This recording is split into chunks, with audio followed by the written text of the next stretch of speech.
अंक 5 सुटला। मसोबा देवाच्या यात्रेनिमित्त आयोजित केलेल्या चोराडकरांचा मैदान, या मैदानातला गडी क्रमांक 5 पळतोय, ज्या 5 मध्ये एकूण 6 गाड्या पाहतात आणि 6 जणांच्यात लढत चालू आहे।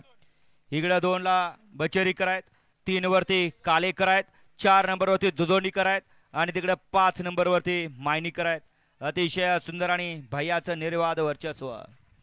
गाडी क्रमांक 5 चा निकाल आहे। तास क्रमांक 4 वर धावलेली गाडी श्री स्वामी समर्थ बादल फॅन्स क्लब दुधोंडी, या गाडीचा 1 नंबरला विजय बैलगाडी मालकाचं भैयाचं अभिनंदन। येऊ द्या, चला 6 ते 10 येऊ द्या।